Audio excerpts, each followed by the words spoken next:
Okay, so I can see our attendees are slowly trickling in. Sorry for the delay, everyone. Good afternoon, morning for some people on the West Coast. My name is Jane Leakey. I'm the Manager of Academic Programs with the Conference of Defense Associations Institute. Welcome to this Metro Expert Series webinar, the Post-Ukraine Nuclear Threat Environment. Thank you to all of our attendees who are slowly trickling in. We really appreciate you taking the time out of your day to have this important discussion with us. So before we begin, I just think that we should shout out our sponsors of this event, namely our event sponsor, Metro Supply Chain Group, who makes all of our webinars possible. And we would also like to thank our premier sponsor, RBC Insurance, our strategic sponsors, ADGA, Dataminer, KPMG, Lockheed Martin, Logistic Unicorp, Raytheon Technologies, and Thales, and our operational sponsors, ATCO, AWS, Microsoft, Pratt & Whitney, C-SPAN, and WSP Canada. Thank you for making this event possible. And to our panelists and attendees, I will be in the background checking the chat box for any questions or concerns, so you can reach me over there. And just note that this webinar is being recorded.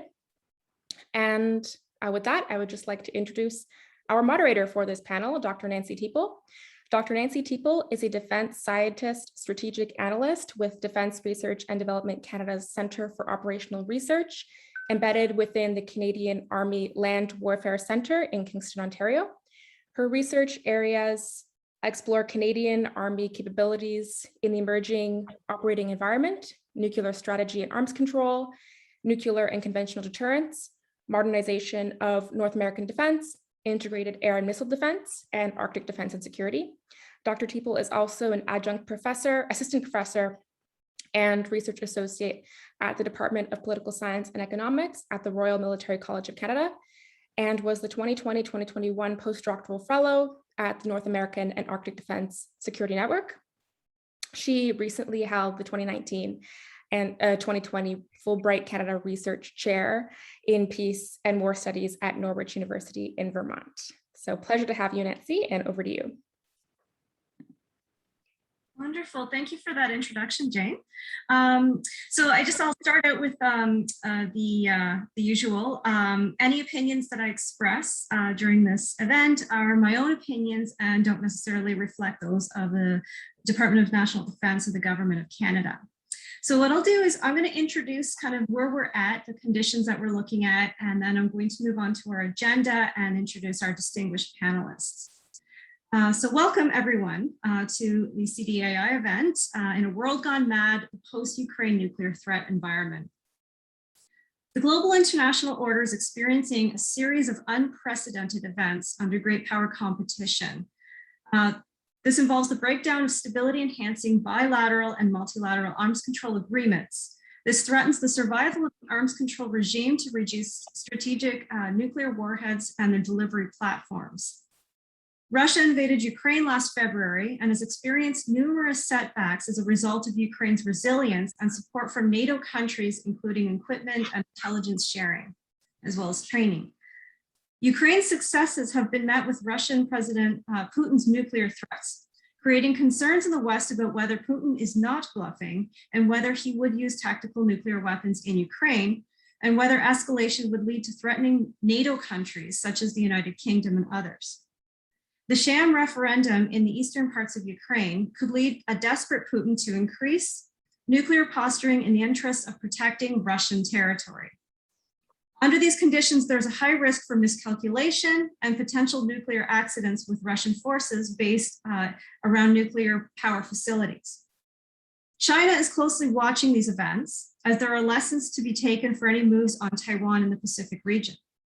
Thus, the events in the European, Pacific, and Middle Eastern theaters have strategists and arms control experts considering the future of the Non-Proliferation Treaty and the New START Agreement, which is set to expire in February 2026. These conditions lead us to consider a number of questions. Should the NPT be revisited and revised to address the nuclear ambitions of our Pacific allies, such as Japan, South Korea, and Taiwan? What are the consequences of expanding nuclear sharing arrangements? What of the status and impact of the Treaty on the Prohibition of Nuclear Weapons that has not been signed by any nuclear state nor NATO nation under the protection of the nuclear umbrella?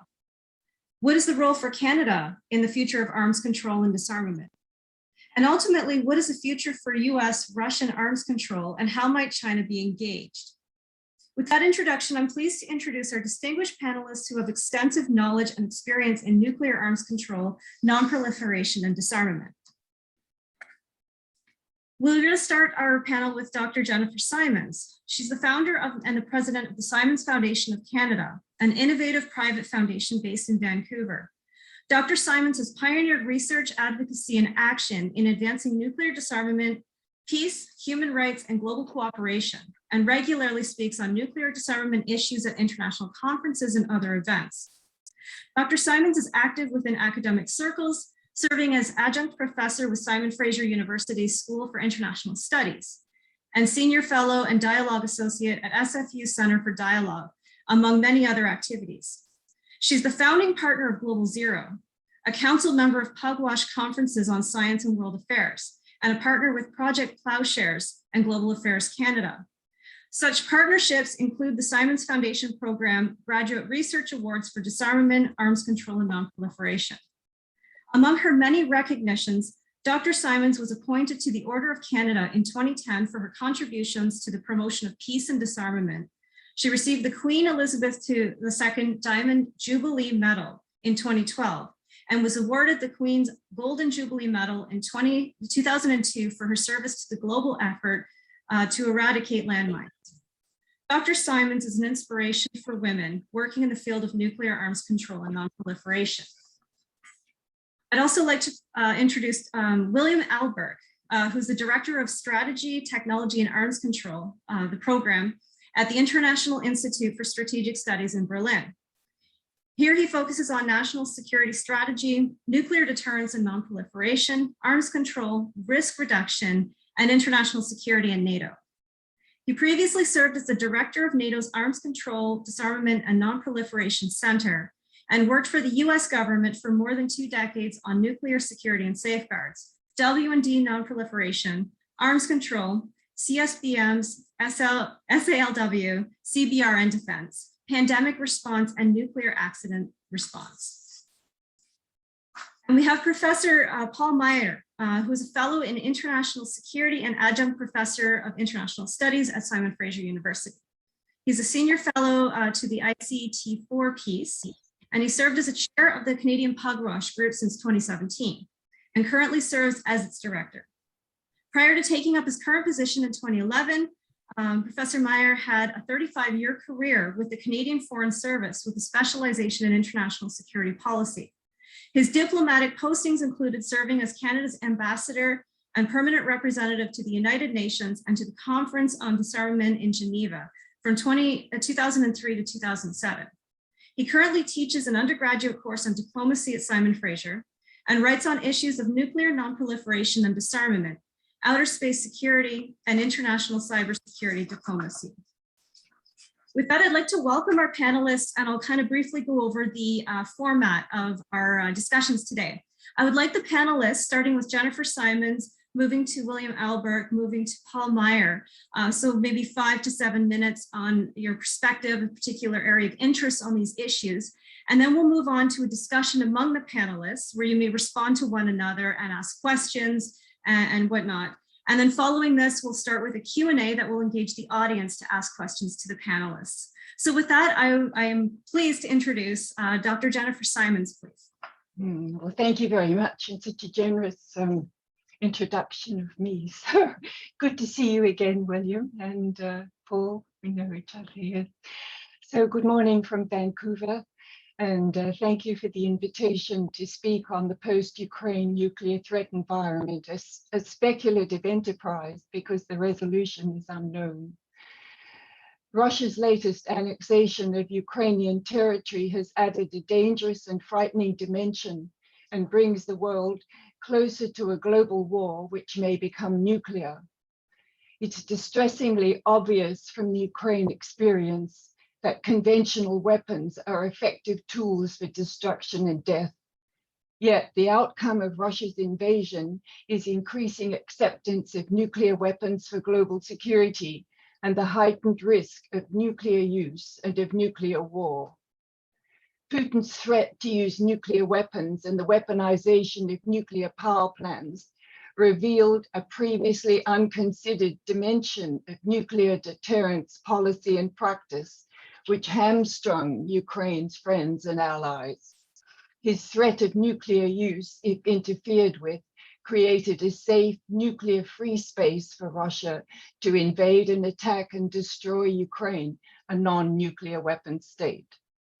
The consequence confirms and bolsters the legitimate security concerns of non-nuclear weapon states, which conclude from the Ukraine experience that nuclear weapons are necessary for their security and that international law and treaties, including the NPT, are worthless.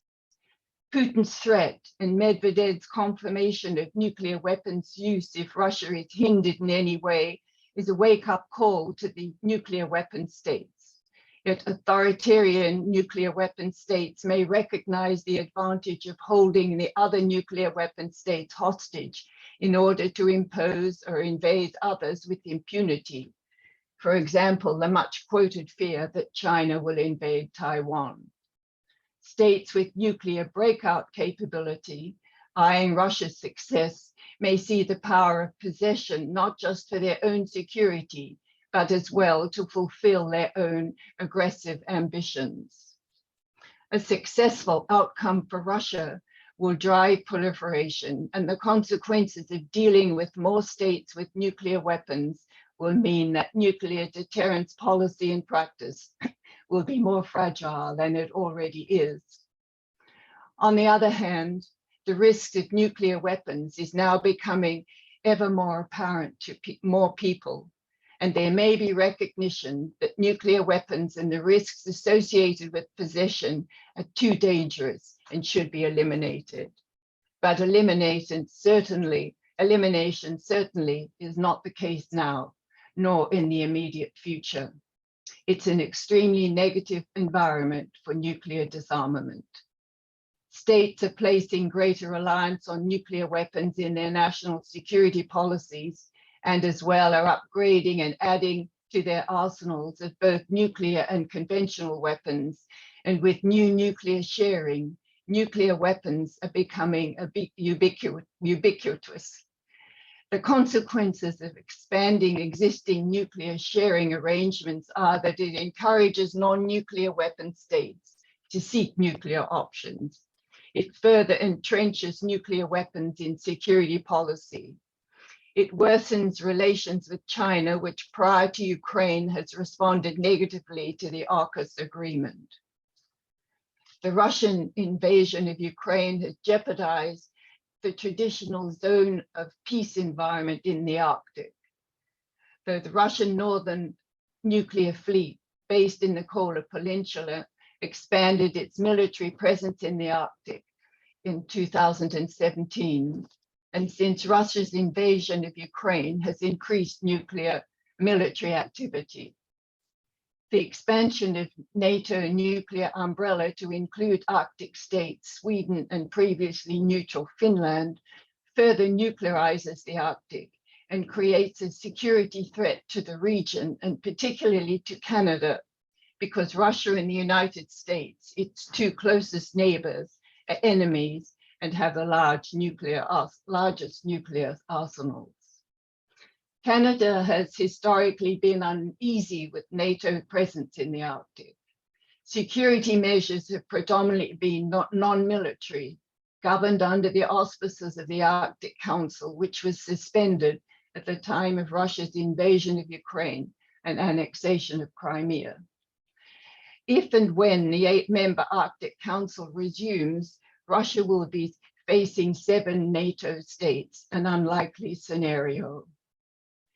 Russia's invasion of Ukraine is also affecting the Indo-Pacific region, which has been developing as a coherent economic and security community in response to China's aggressive pursuit of its sphere of influence in East Asia, Taiwan, South Pacific Islands, and its repeated provocations for control of the South China Sea. The AUKUS agreement, its nuclear technology sharing arrangement, a strategy to counter China's aggressive actions, added a further nuclear dimension to the existing Indo-Pacific arena of nuclear weapon states and their allies.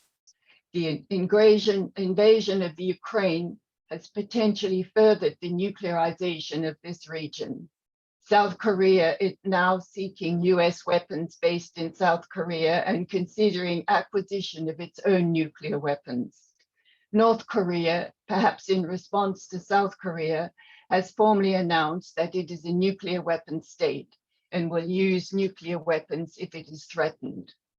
Japan, feeling threatened by China and North Korea and now by Russia because of Japan's support for Ukraine, is reconsidering its military policies and as well seeking more security assurances, including nuclear, from the US.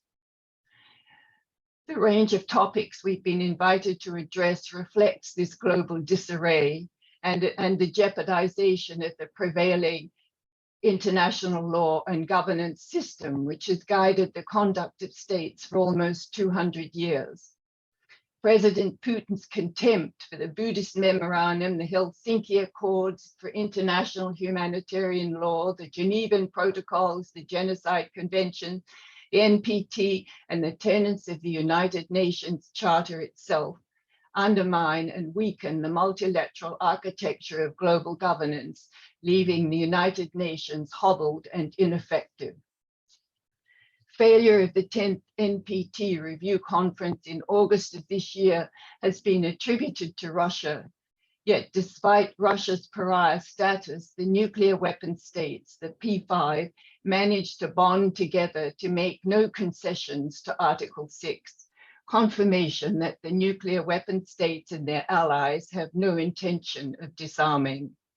And among other disarmament proposals, refused to allow reference to the Treaty of the Prohibition of Nuclear Weapons, which sought to address Article 6, the disarmament pillar of the NPT. The NPT is already weak and fragile because of the P5 dangerous trend of nuclear arsenal expansion and upgrading and the lack of disarmament. And with Russia's invasion of the non-nuclear weapon state Ukraine, it is further substantially enfeebled by Putin's violation of the treaty and the new nuclear sharing arrangements. If the NPT fails, if states leave the treaty, the most important convention governing nuclear weapons, there will be no treaty restricting nuclear proliferation, managing and controlling peaceful uses of power, and purportedly aiming for nuclear disarmament. And with commitments on disarmament ignored by the nuclear weapon states with their new weapons, new uses, and new arms race, even if Russia does not resort to a nuclear attack, we are courting nuclear catastrophe, which could culminate in nuclear war. The Treaty on the Prohibition of Nuclear Weapons, the TPNW, is the bright light at the end of a long tunnel. At some point, it is hoped, the nuclear weapon states will recognize the full dimension of critical dangers, the unacceptable risk, and how it also works against their own interests of security based on nuclear deterrence policy and practice. And the Ukraine experience may well be the catalyst. The question has been raised as to whether or not Canada should sign the TPNW. Of course, Canada should sign, but under the Trudeau government, this is far from happening.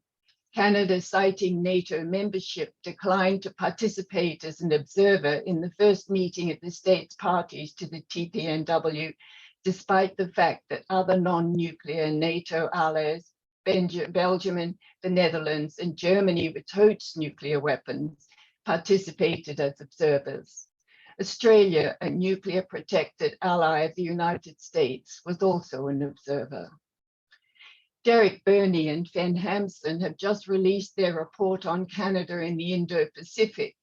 And among the recommendations are that Canada, for security reasons, boost its military presence in the Indo-Pacific, that Canada join the AUKUS Defence Agreement and also become a fifth member of the Quad four-country Defence and Security Alliance, joining India, US, Japan, and Australia.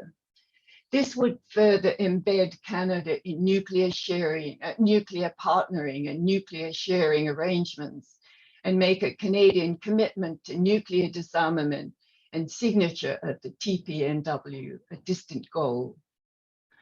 The threat and danger of a nuclear attack has raised awareness of the danger of nuclear weapons use and could change the paradigm of military security to a paradigm of human security, of the catastrophic consequences to humanity. Russia's threat could provide the momentum for furtherance of the TPNW. If Russia does resort to nuclear weapons, I imagine this would be a turning point for universal support of the ban treaty. It's hard to predict how the world can come together to rebuild the trust with Russia, but it's imperative to maintain the dialogue. There is too much at stake with the potential nuclear apocalypse in the offing. Prior to Russia's annexation, both the US and Russia indicated willingness to begin negotiations on another 5-year extension of the New START treaty. But I understand this has been paused, and also that further negotiations will be complex, with Russia wanting to include conventional weapons and the US to include China. The resumption of these discussions may be a way forward, as would military-to-military discussions. The Russian positions at the diplomatic level and at the UN are so bizarre, with Russia's projection and the truth turned upside down, that I have no answers on the way forward. So thank you very much. Thank you very much for those remarks, Jennifer. Really appreciate it. Next, we move on to William Albert, please. Thank you. And I think, as you can imagine, following Jennifer Simons is almost impossible. She's so brilliantly laid out so many things that I was going to touch on. I would say, you know, I have some disagreements with her, but those disagreements are, unfortunately, because of the security situation in the world, becoming really small. I actually would be much more comfortable if we disagreed on a host of things, but you really do have to say that the context that we live in right now, with Russia's invasion of Ukraine, has fundamentally changed the way people understand the security environment. I came to NATO in 2012, and at that point, we were thinking about a summit in Wales, where we were basically going to talk about maybe having an exercise every once in a while. We were going to declare victory in Afghanistan, and NATO would become kind of a sleepy assignment in Europe. There were some of us who thought, you know, there were still some problems left over, and that Russia and China and North Korea and Iran, and that some of this was going to come back in kind of a dangerous way. I didn't want it to. I always said, as an arms control expert, I want to put myself out of business in a good way, in a way that we don't need arms control anymore because we're at peace. But of course, Russia and Putin in particular had unfinished business from the end of the Cold War, and a real desire to change the way all the countries on his borders defined themselves and operated in the international system. And so the invasion of Ukraine comes in that context. If you go deep on Russia-Ukrainian relations, Russia began threatening Ukraine over Crimea as far back as 2004. They actually threatened Belarus in the mid-90s. You may have seen last year some real friction with Kazakhstan. Obviously, the Caucasus have been a flashpoint for a long time. But in the context of Russia's recapitalization of its entire nuclear arsenal over the past 15 years, these threats hit very differently. When Russia made noise in the 90s or early 2000s, it was easy for the West to ignore them. But now that they've recapitalized their nuclear weapons, it's much harder. And we've seen repeated threats by Russia, by President Putin, over the past 20 years. And it really starts actually with 1999, right before Putin took power. He was the chair of the National Security Council and was part of the reporting out from Zapad 1999, which was the first Russian exercise where we saw them exercising the use of nuclear weapons against NATO. They did the same in 2009. In 2013, they sent a bunch of bombers to do a bombing run at Stockholm, Sweden, for no reason that anyone could figure out. In 2015, they threatened Denmark with nuclear strikes if they bought frigates that were enabled with Aegis radar technology. But really, since the war started, right on February 24th, Putin's direct nuclear threats. And we have to think of them in a couple different ways. So on the one hand, Russia is trying to use deterrent threats to keep the West out of the conflict. His big fear here is that the West will become directly engaged. And so he's been willing to send direct threats to the West to say, do not get involved or I will strike you with nuclear weapons. On the 27th of February, he announced a special nuclear alert. And there's just been an increased rhythm of nuclear threats coming to September 21st, when he said, the threat of nuclear weapons is on the table and I'm not bluffing. Unfortunately, I think what he's trying to do is to try to use nuclear weapons for coercion. And this is something that's happened before. He's not deterring the West from engaging. He's trying to coerce the West into behaving in a certain way. And this has precedent. Actually, the United States did this in the Vietnam War. President Nixon actually used what he called madman theory. In other words, if he acted like he was crazy enough to use nuclear weapons against the North Vietnamese, the hope was that he could get them to negotiate on terms that he found acceptable. And of course, this didn't work. It's the problem with coercive nuclear threats. The more you make nuclear threats that are intended for coercion, where you try to confuse the other side into thinking what your core interests are, the less effective those threats become. It didn't work on North Vietnam. It's not working on Ukraine. So where are we right now? It's interesting, Jennifer was talking about nuclear sharing arrangements. Yes, Japan and South Korea would undoubtedly see a complete Russian victory in the Ukraine campaign as the need to rethink their nuclear arrangements and potentially to either proliferate themselves or seek increased US commitment, including potentially the reintroduction of nuclear weapons onto the Korean Peninsula by the United States, which were withdrawn at the end of the Cold War. But we also have to remember that Belarus has now taken steps towards nuclear weapons possession. In February, they changed their constitution to remove what was previously enshrined in the constitution of Belarus as a non-nuclear weapons state. Also, Lukashenko in December and again in February and in March requested directly to Putin on live television that he be given nuclear weapons or that Russia put nuclear weapons on Belarusian territory. Putin actually said that he would give Belarus SS-26 missiles, Iskander missiles, and he said that they would be nuclear capable. They are also going to have a range of 500 kilometers, which would seem to be a direct violation of the missile technology control regime. He also said that he was going to restore the nuclear capability on old Soviet aircraft that the Belarusians have. I think he's referring to the Tu-22M that Belarus has, and they say that they've done the upgrades. So now Belarusian bombers can carry free-fall nuclear bombs. I don't believe they've moved any nuclear weapons into Belarus, let's be clear, but the option is on the table now, and that is an incredibly dangerous precedent. And on arms control, we have to look at not only the US-Russian arms control arrangements, but I think the arms control arrangements that govern Europe and European military matters will also change very soon. Russia has not observed the CFE treaty since 2007.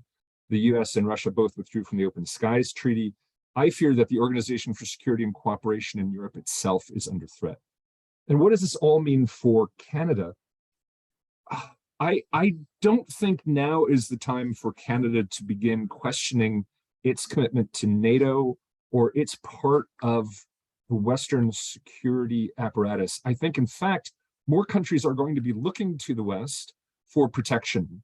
There may be more countries that are going to look for the kind of extended deterrent guarantees that Australia, Japan, South Korea and the NATO allies, among others, enjoy. And I think if the United States does not give guarantees to more countries, then I think countries may look to their own nuclear capabilities. You could see, for instance, a nuclear cascade occurring in the Middle East or in East Asia that gravely destabilizes the world. So I think Canada now needs to make sure that it is firmly aligned with NATO, firmly aligned with the United States, firmly aligned with its Indo-Pacific partners as well, to make sure that they are working together and not pulling apart. I understand the impetus for the ban treaty. I think we share the same aim, but I don't think now people are going to be looking towards the ban treaty for the security that they need. This is a negative development. I think we're going to see risks of higher proliferation. And I don't think the ban treaty is going to help with that, particularly as Russia and China increase their nuclear coercion opportunities. But we can't also forget India and Pakistan, China versus India. There are many, many possibilities for conflict. And I think what we really need to focus on now is alliances, working together, and risk reduction between states, not just nuclear states, but between nuclear and non-nuclear states as well, because countries like South Korea, which do not have nuclear weapons, other countries, Armenia, Azerbaijan, there are many places where conflicts run rampant, and we need to think about how to reduce risks, how to reduce conflicts, and particularly how to reduce the risk of conflicts turning into wider conflicts involving nuclear states that could lead to nuclear war. I'll end there. Thank you very much. Thank you very much, William. Much appreciated the American perspective on that as well. Moving on to Paul, we'd love to hear your remarks. Yes, well, thanks, Nancy. Thanks as well to my co-panelists. I think we're all in total agreement that we are living through very grim times in terms of international security and nuclear non-proliferation. Russia's naked aggression against another sovereign state is a gross violation of the UN Charter. It reverses a long-standing prohibition in Europe against changing borders through the use of force.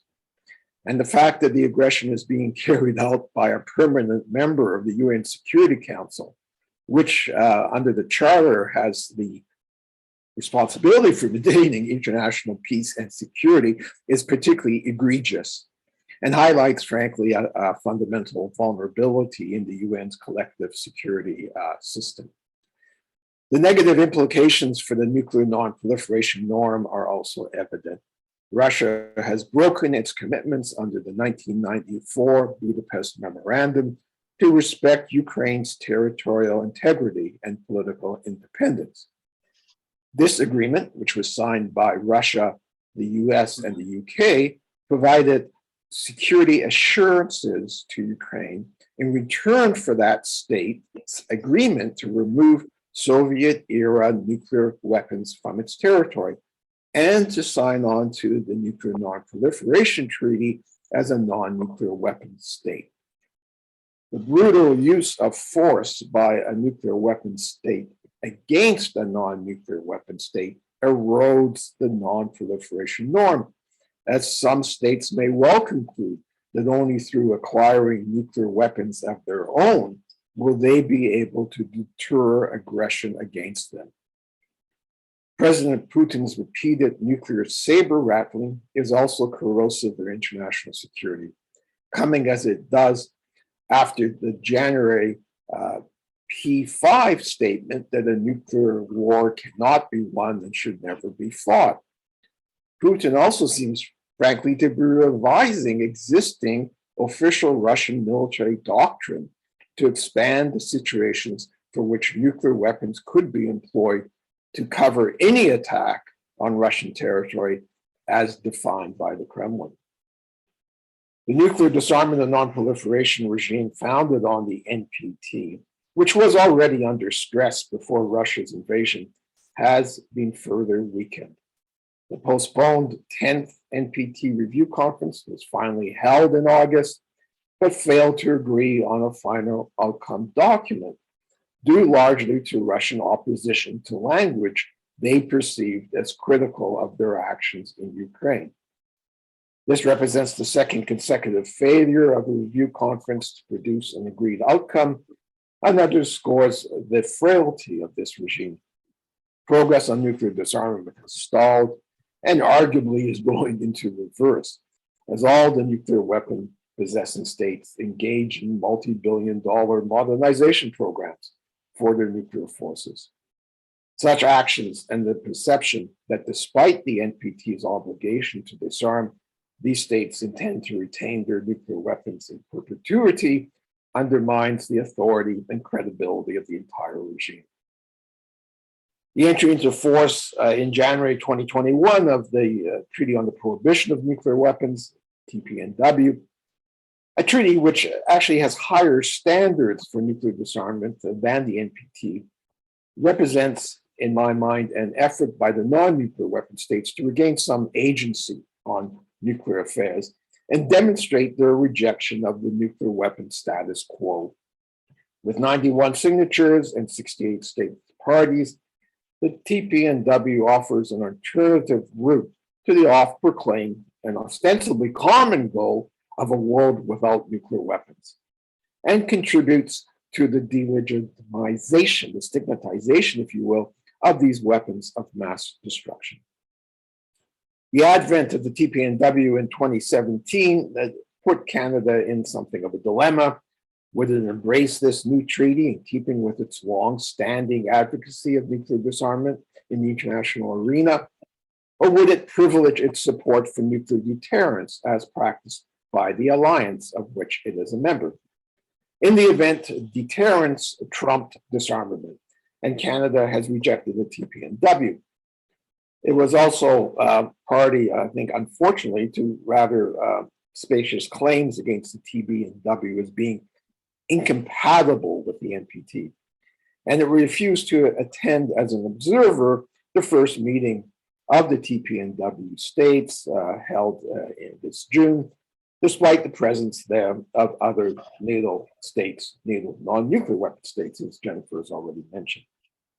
I think opportunities to build bridges between supporters and opponents of the TPNW have been missed to the detriment of Canada's standing in the NPT context.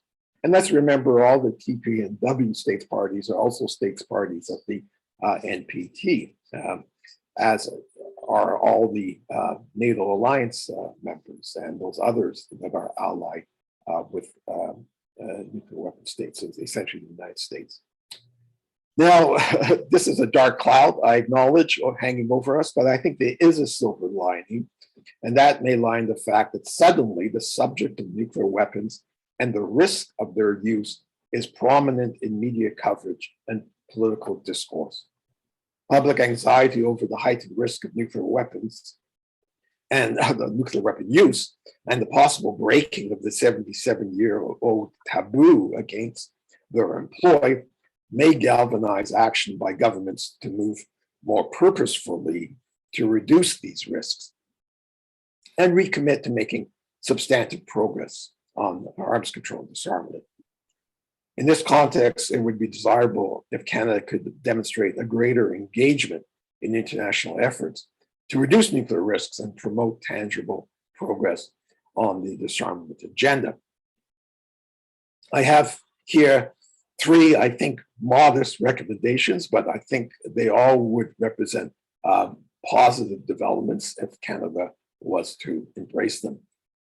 The first is, although Canada has been a participant in the 16-nation Stockholm Initiative on Nuclear Disarmament, an initiative led by, initially by Sweden, of non-nuclear weapon states, trying to promote practical steps that could reduce nuclear risks.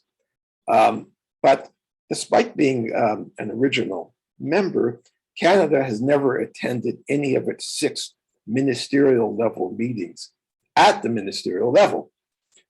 Canada's support for this initiative would be more credible, in my mind, if the Minister of Foreign Affairs started showing up at these meetings, or even better, offered to host one of the gatherings. Second, although the NPT Review Conference failed to produce an outcome document, it did agree to establish a working group to make recommendations to the NPT's 2023 Preparatory Committee meeting on how to make the review process more effective, transparent, and accountable. This has the potential to be a significant group, and Canada, which has earlier championed several reform proposals to improve the NPT's review cycle, its every 5-year cycle, should, in my mind, energetically engage with this exercise. And then third, many will recall that Canada has for decades now been associated with the effort to initiate negotiations on a fissile material cutoff treaty. This is a long-standing, if equally long neglected, priority objective of the international community, essentially to ban the production of fissile material, the essential ingredients for nuclear weapons. Canada has championed a number of expert groups on the FMCT, but remains shackled to the counterproductive position that this agreement can only be negotiated in the 65-nation Conference on Disarmament, a body that hasn't been able to agree on its program of work for 25 years. It really is time to jettison this position and move via UN General Assembly authorizing resolution to actually get a negotiation underway. It is time for the Canadian government to demonstrate that its commitment to nuclear disarmament is not merely rhetorical, and it is prepared to invest seriously in arms control and disarmament diplomacy to counter nuclear recklessness and the costly nuclear arms race it is fueling. Thank you for your attention. Wonderful. Thank you for those comments. So I'd like to move forward to the next part of our discussion. I'd like the panelists to give their feedback, to respond to one another, to ask one another questions. And we'll do this over the next 15 minutes or so before moving on to Q&A from the audience. So is there any responses? Yes, William, please. Thank you. So, I mean, I think we all agree that we want to see real practical steps forward in some way, in some format, somehow. I do think the NPT, we have to preserve it. Look, out of the 10 review conferences, we've only had agreed statements at 4 of them, including the NPT RevCon, where they agreed on an indefinite extension. They still didn't come to agreement on a final statement. So I don't think we should look to final statements as a measure of success or failure. It's more a measure of what's going on in the world at that time. If you go through history, you can see there were some rough times there. So I have great faith in the NPT and the continued work on the safeguards regime as well. But we are facing a situation where a country like Russia is willing to use risk to gain advantage. And so in that regard, it's really hard to figure out how risk reduction looks with them right now. That doesn't mean we shouldn't work on mechanisms and ideas and concepts. Don't always give the bad guy the veto. You have to think about how to move to a better world. And that brings me to FMCT, which is really interesting. The more I think about the Fissile Material Control Treaty concept and the Shannon Mandate, the more I think that was perfect for its moment. And it's gotten bogged down in the CD for very specific reasons. It's because it's a cutoff and not a treaty on fissile material, which strikes me as very odd. I think we should be willing to say, well, wait a second, why don't we have limits on fissile material writ large? I hate to agree with some of the people who've blocked the CD, but I think what I'm really concerned about is India, Pakistan, China, with not even a rhetorical limit on their fissile material production. So all of this to say, I think you're right. I think there is good work to be done, but maybe looking at the old mandates or the old ways of approaching them isn't the right way to go. Maybe with some of these ideas, we need to re-baseline them. We need to rethink them and use all these wonderful formats that have been created, like the SEND effort, the Stockholm Initiative, the IPNDV, all these different initiatives, and come to them with new ideas and new energy and try to break free. So that's what I would pose to both of my co-panelists. Fabulous. Any responses to this? Paul? Yeah, just on that point, in fact, what I was suggesting does represent a rejection of the old mandate in the sense of the Conference on Disarmament being the only body that can undertake this. And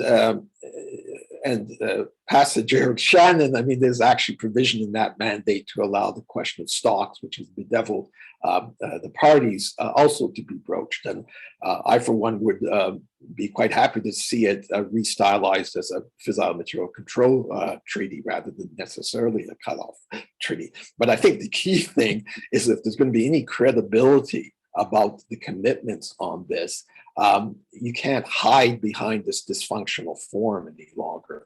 You have to put it out there through a majority vote, and let's see who is supporting. All have, in a sense, signed up to this, but of course, we know that there are countries that are really not so keen on seeing this negotiation get underway. But as I often said, it's very easy to avoid participating in a non-existing negotiation. It becomes a little more of a public relations challenge if something you say you support and then you absent yourself from the actual negotiation. I also I thought it was interesting, your references to the pressures on conventional arms control, which and regime, particularly in Europe and over the years. And I do feel that maybe this has been something that the West has tended to neglect. I note that even in a lot of the sort of reflection documents and exercises at NATO, there seemed to have been a certain recognition that arms control dimension of its security policy should be revitalized. And one of the things that struck me as promising, but I would like to hear your views on that, was you may recall this exercise at the end of 2021 when Moscow presented these rather bizarre treaties, draft treaties, and called for substantive responses. And I was pleased that that NATO provided one, and among the elements, there seemed to be some, I thought, promising ideas about reviving some conventional arms control, not just conventional, because there was also something regarding to the debacle over the INF treaty and the different accusations, but suggested that there might be a way of getting a fix for this in terms of transparency on the systems that were of concern to both sides. Anyway, I would welcome some further views by William on that, or Jennifer, if she wants to come in too. Thanks. Thank you, Paul. Jennifer.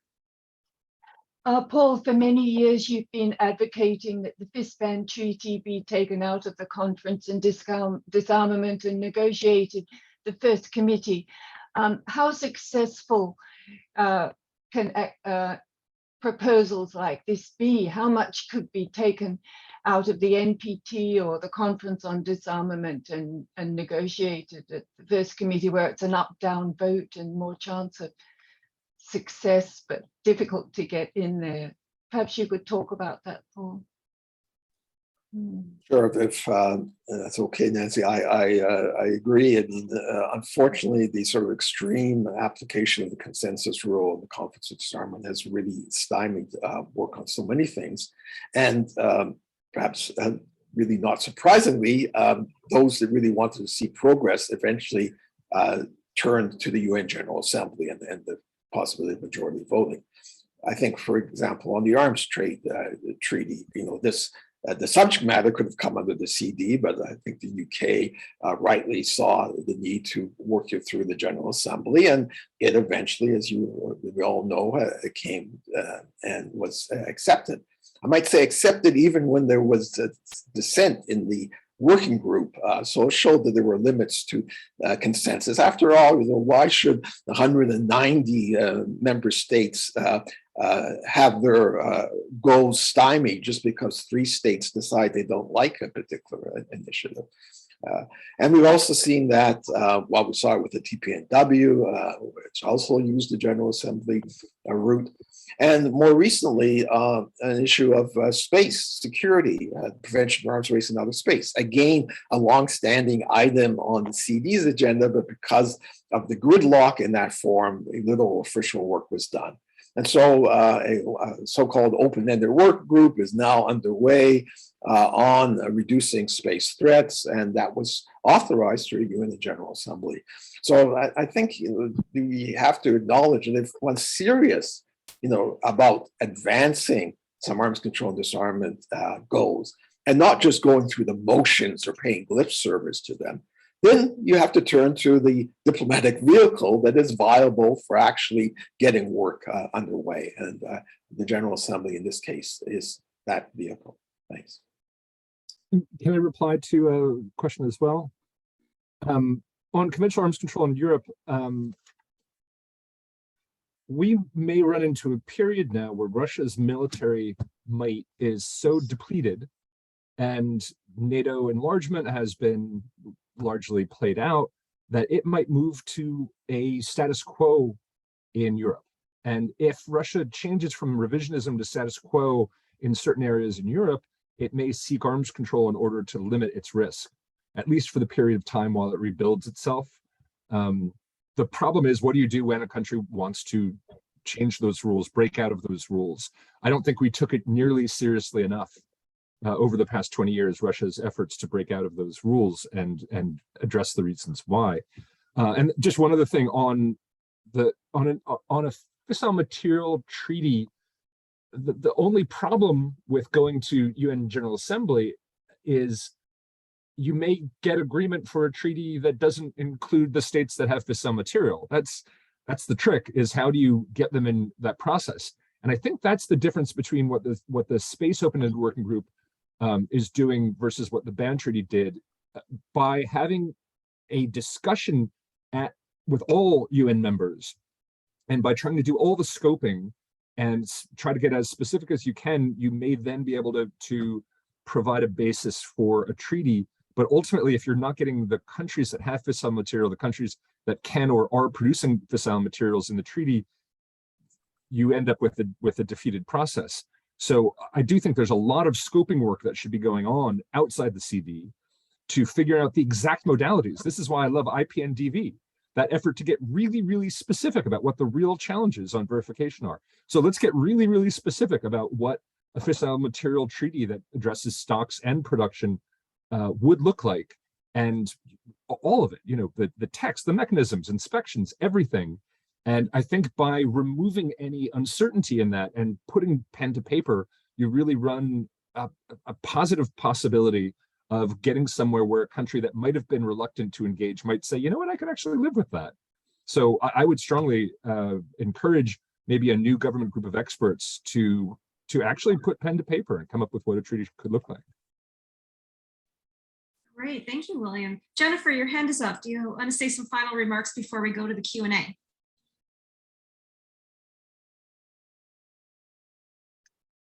So my hand isn't up there. It didn't go away. So I didn't have a question. Lower it. Sorry, there.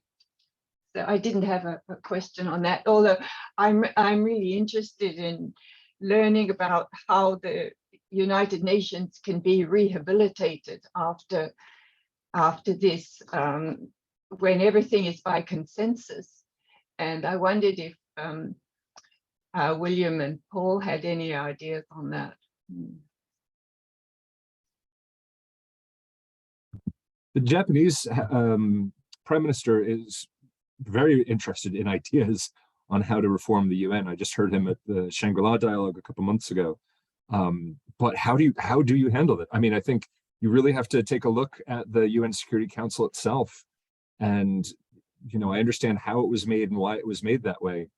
But you also run the risk, if you reform too far, of losing that universal membership. What if you do say remove Russia from the Security Council, or you change consensus voting and one or more of the big powers says, okay, well, I'm out. So there are possibilities, but there are real risks of going too far in reforming. Yeah, I would just add to that, that's obviously the current amendment formula for the UN Charter requires unanimity among the 5 permanent members. So it would be not feasible to make significant reform without that. And like in so many other areas, someone who possesses an important privilege is often reluctant to give it up. I think it again points to the necessity to do more with the General Assembly, because doesn't have that veto. No member state has a veto on the General Assembly, and it also has the legitimacy in a sense as being the universal body with all the member states present with on an equal basis. So that's the route I would say. I'll be intrigued with something that happened that didn't get much comment on was there was a General Assembly resolution adopted which called on having in the General Assembly an accounting session for any time a veto was being used in the Security Council. And I thought that was talking about raising sort of the pressure on irresponsible use of the veto, but this was a healthy step. I would like to see it, how it actually gets implemented. Thank you. Thanks very much, everyone.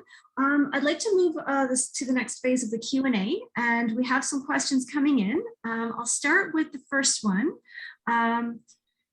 Is the world entering the new nuclear age where nuclear weapons will again, as it was after 1945 and until the Cuban Missile Crisis, be considered a field capability? And wouldn't international security benefit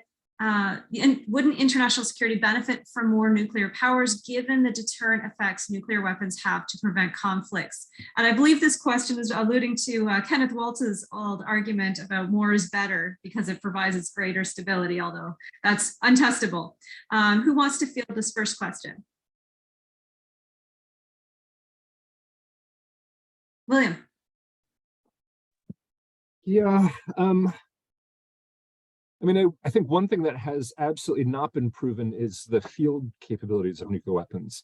I've been looking very deeply at US and Soviet tactical nuclear weapon theory and exercises and planning, and it was very, very unclear that we ever really understood how useful these things would be in a battlefield sense. I have grave doubts. And as to their international security benefit, I mean, I can't say that I look at India, Pakistan, North Korea, and say that's more is better. I actually think I go back to what President Kennedy believed and said very clearly in a speech: a Cuban Missile Crisis with 3 or more players, we barely survived it with 2. You look at the kinds of countries that would build nuclear weapons, I think that would gravely increase the chances of any conflict anywhere on Earth going nuclear at a very early stage. I think that's one reason why the US tried so hard to offer extended deterrence guarantees, because President Kennedy knew that without that, there'd be 20 to 25 nuclear weapon states by 1970. That was his estimate. And actually, when you look at the history, that's a slight underestimation. Countries like Switzerland and Sweden and Brazil and Argentina, South Africa, all these countries seeking nuclear capabilities. I don't think that's a better world. I think that's a much more dangerous world. Fair enough. Any responses? Jennifer. Yeah, nuclear weapons only prevent nuclear conflict so far since Hiroshima and Nagasaki.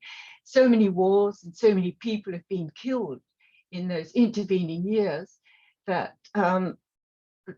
I can't see any use for them except to just destroy another nuclear weapon state. So I think we need to get rid of them. Paul, any remarks? Well, really, I think endorse what William said. I mean, the calculus becomes much more difficult. The sense of instability, that the risks that we already acknowledge of misperception and miscalculation, let alone adding technical or human error. I mean, there's been some excellent reporting about close calls and what are the existing, so-called responsible nuclear weapon states. So I think we really will be playing Russian roulette, so to speak, pardon the pun, if we start expanding those that possess these weapons. And as know that they're pretty useless against conventional attack and conventional conflict. So I don't think they represent a wise investment even by states that feel they may be insecure. But Thanks very much, Paul. What we're going to do is move on to the next question. This is from Mark. Does NATO's strength encourage Russia's risk-taking, given that Russia cannot match NATO conventional forces? And the second part of this question, are Russia and China border states encouraged to build a nuclear force in order to reduce the costs associated with maintaining a strong conventional force? Can I start with that then? Yes, absolutely. Yeah, so I think, I mean, if you go back to 2014, you would have to say that Russia believed that it was developing conventional forces that could outmatch NATO. I know everyone loves to say, oh, you know, NATO's such huge military. When you think about where that NATO military is, in 2013, the US went to 0 battle tanks in Europe. The US removed its last battle tank from Europe in April 2013. There were no American battle tanks anywhere in Europe. So I think there was a gap between perception and reality. Now, since the 2014 attack on annexation of Crimea, and especially in the past couple of years, the United States has greatly increased its forces in Europe. But this is in response to what Russia did. So I think Russia actually had huge advantage in the Baltics. Now with Sweden and Finland joining NATO, that advantage is gone. So Russia's behavior is very, very confusing. It is not at all what you would expect if Russia actually thought that NATO is a conventional military threat. They don't behave that way. They behave as though it's a rhetorical threat. It's something that they can use as an excuse to do other things that they want. And so they use risk to try to get us to inhibit ourselves. Oh no, it would be too escalatory for us to do this or that or that or that. So I don't take that very seriously. I do think now they are going to rely on Russia will rely more on its theater nuclear weapons to create balance, because I think its conventional forces in the Western military district are going to be severely depleted for at least the next 5 to 10 years. On Russia and China, I think, you know, you look right now, you see unrest across Central Asia. You see renewed fighting in the Caucasus. I don't think that's going to push nuclear escalation or nuclear proliferation, because I don't think any of those states have the wherewithal or intention. It may make them rethink who they're turning to for security, but I am concerned that China and its belligerent policy over the past 5 or 6 years really could trigger a nuclear arms race. And I mean, not just South Korea and Japan, but you think about Indonesia, you think about a lot of very highly capable countries in that region that don't want to go nuclear, but also don't want to be exposed to unlimited threats. And so I think if Ukraine is seen to win in this conflict, then you may be able to say, just like Vietnam, a nuclear power attacking a non-nuclear power in the end does not necessarily result in any positive benefit for the nuclear power. And therefore nuclear proliferation is not the important key here, but rather, you know, steadfast resistance and alliance relationships. So that's certainly my hope, that the lesson from this war is not that states should go nuclear, but rather that nuclear weapons, just as Jennifer so eloquently put it, really only help you in terms of deterring general war with nuclear states. Thank you, William. Any responses to that? I think, again, that was well put in the overall context. I mean, really, it's such a counterproductive policy line that Moscow has followed. And as Jens Stoltenberg has said, what Putin wanted less NATO on its borders, they ended up with more NATO, exactly as a function of its aggression.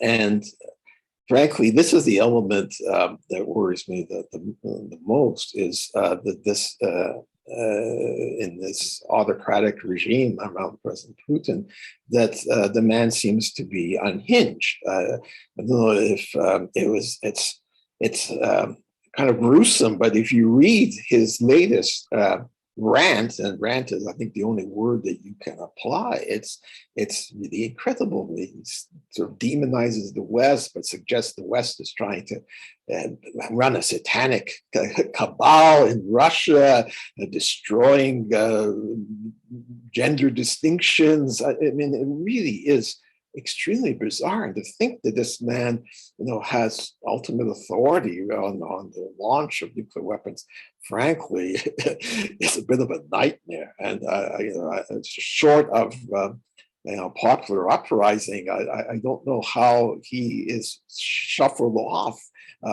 before he conceivably could really escalate in a ghastly fashion. So that's I find the most troubling aspect of this whole situation. Thank you, Paul. Jennifer, do you have any responses or comments there? No, I would make a comment there. No, fair enough. So our next question is going to throw a little monkey wrench into the discussion, but it's an important dimension. So how do you think missile defenses impact the future of nuclear arms control and the NPT?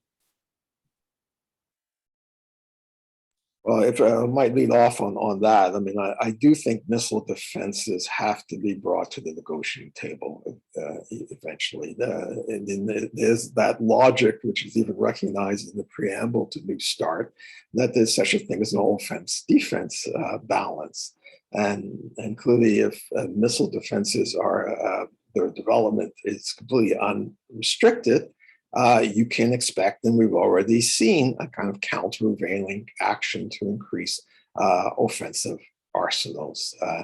I know this is a particularly politically sensitive issue in the US, but I think part of the responsibility of a government is to recognize what is in the end important for the national security, for global security, and be prepared to fight the congressional opposition on a matter like this. After all, it does remain foreign policy and security policy the realm of the executive. And I would hope, and I imagine it's if we're going to get any progress on the successor to New START, and maybe William has some insider information that's kind of ambiguous right now. The president said they're open to having continued negotiations towards a replacement, but it needed a reliable partner. Moscow was saying they never got an invitation for a resumption. I do think, in principle, it's important to maintain channels of communications open, even with your adversaries. And the strategic dialogue that was launched in June of 2021, I think merits being sustained, even in this rather shocking security environment, just because this mutual interest, not only for those two nations, but for the world as a whole, to see progress on strategic arms reduction. So I think part of the price of admission for this will be some arrangements regarding the missile defense, and I think they are within the realm of the possible for negotiations. Thank you. Thank you. And William, did you want to respond to that, or Jennifer? Sure. I mean, I agree. I think the U.S. withdrawal from the ABM treaty at that time was not necessary. For the U.S. to continue to develop, point defenses or even theater defenses made perfect sense. It was a political decision at the time, and the U.S. actually ended up having to rush a missile defense test that exceeded the limit of the treaty just to prove that we didn't need to be in it. But we still haven't fielded a capability that is significant enough to have warranted all that. We could have done the research and development. We could have done all kinds of things without having to withdraw from that treaty. But now we're in a world where Russia also is developing incredibly complex and capable missile defenses as well, which is why the US did put missile defense on the strategic security dialogue with Russia, because we want a presentation of Russians' capabilities and their vision for the future. And you know what? There might be a trade space, because as you look at a country like China or North Korea that are developing increasingly sophisticated ways of avoiding missile defense, it might eventually dawn on Congress that there is a paradox. Every $10 you spend on defense, the enemy has to spend $1 to defeat that new defense. It's not a conducive environment. And so there may be a theoretical limit in terms of capabilities that the US and Russia could agree upon. And I mean, that would be my hope, is that we would say, look, this thing here beyond science, let's not do that. Let's try to maintain some kind of stability. At the same time, it's very hard to sell to people that you should just be vulnerable to missile attack forever. So that'll always be a tension, but I do think it's something that needs to be addressed. And as for New START, if you really want to be sad, look into the fact that Russia is not going to resume inspections of a New START. They say that the sanctions against Russia will prevent it from resuming inspections, even though the United States has said they'll do whatever it takes to make sure that the inspectors can get to inspection sites. Fortunately, the bilateral commission of the New START treaty will continue to meet, but that doesn't give me a lot of hope that they're going to get anywhere on negotiations, much less implementation of the existing treaty. Thank you, William. Jennifer. No, I'll pass on that one too. Thanks. Thank you. Okay. So we'll have one last question, and this is from Alan, and he asks, what are the complicating risks of an increasingly dictatorial regime in Moscow, relying more and more on misinformation and lies within its own decision makers and government bureaucracy?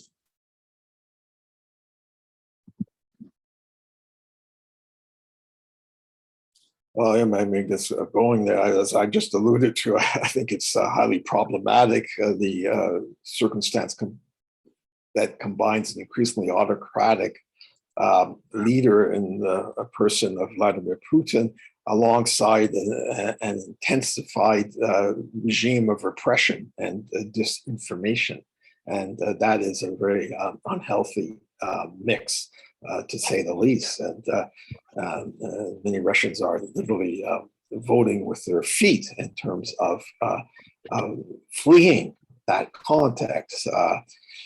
It is maybe worth recalling historically that it's often when Russia engaged in an unpopular war that you got regime change. And maybe this will be a case in point, but I think it would be best if this came from within Russia, whether some in the establishment decide that Mr. Putin has become more a liability than an asset.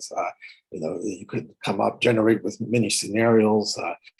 If I was a better pot boiler writer, maybe I could generate a novel on this myself in the intervening years. But it is a direct reminder, I think, and this relates as well to considering China's role in the world, is autocratic regimes pose security threats. And to the degree that we can try to remove or reform and promote change in such regimes, I think it will be better for our future security circumstance. Thank you. Thank you, Paul. Jennifer, would you like to respond to the question or Paul's comments?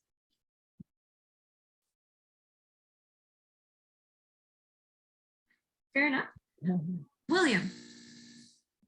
Well, I think Jennifer nailed that point in her opening remarks as well, and Paul has so eloquently spoken to it. The only caveat I'd throw in there, the only final little bit of hope that I need to throw into this discussion, people misuse the word trust all the time in relation to arms control. We don't need to trust the Russians to have arms control talks. In fact, we've never had arms control negotiations with a country that we trusted. Arms control is the opposite of trust. It means, I don't believe you, I now have to go check. That's good news, because all we have to really trust is that Russia has a common interest. So if we believe that Russia is moving towards status quo, that they don't believe that they can change borders in Europe by force anymore, they may be interested in limiting some sorts of capabilities near their borders. And if we think that they are in that mode, then there may be room for negotiations. And it's the same thing on New START. If we believe that Russia also is worried that the United States might be able to engage in a nuclear arms race and prevail, then we might have a shared interest in limiting nuclear weapons as we move forward. But that's a big question. Right now, I don't know. But I would say, don't worry about whether or not you trust the Russians. Worry about whether you can verify whatever they say is true. And that's where arms control lives. That's well said. So what I'm going to do is we're going to kind of bring this to a conclusion, but I wanted to put it out there if anyone wanted to say any last words before I move to sort of highlighting some takeaways from our discussion today. Well, thank you so much to our panelists. I'd like to highlight a number of things that I noticed coming out of this is we're in well, today's context might require, a change how we approach arms control and disarmament. Jennifer highlighted the important dimension of human security, which is an integral part of nuclear security. The challenge with Putin's use of nuclear weapons as coercion, what lessons can we learn from, the past, and what can we apply going into the future? Of course, because of its questionable effectiveness. The impact of having to bring in the discussion of missile defense into future arms control agreements, and how to politically and with public opinion get into the fact that we might have to accept some risks and vulnerabilities. Within all of this is the frailty of the Nuclear Non-Proliferation Treaty itself. And of course, moving forward in our deterrent strategies, how does that work for or against the pursuing of arms control more suitable to today's context? There were so many other amazing things to take away from this discussion, but I want to again thank the panelists for their insightful remarks and perspectives. And I want to thank the CDAI for hosting us here in this forum and being a part of this with such distinguished speakers. Back to Jane Leakey, please. Great. Well, thank you so much, Nancy, for moderating, and to our panelists, Jennifer, Paul, and William, for taking the time out to have this discussion with us. It was a fantastic discussion. Just so everyone's tracking, we will be publishing this discussion on YouTube. So if anyone missed anything, it will be there. And just one last big thank you to our sponsor, Metro Supply Chain Group, for making this webinar possible for us. We really appreciate it, as well as to our premier strategic and operational sponsors. So thank you very much. I hope everyone has a great rest of their day. Thank you very much for attending. Thank you. Bye. Thank you. Bye. Thank you. Bye now.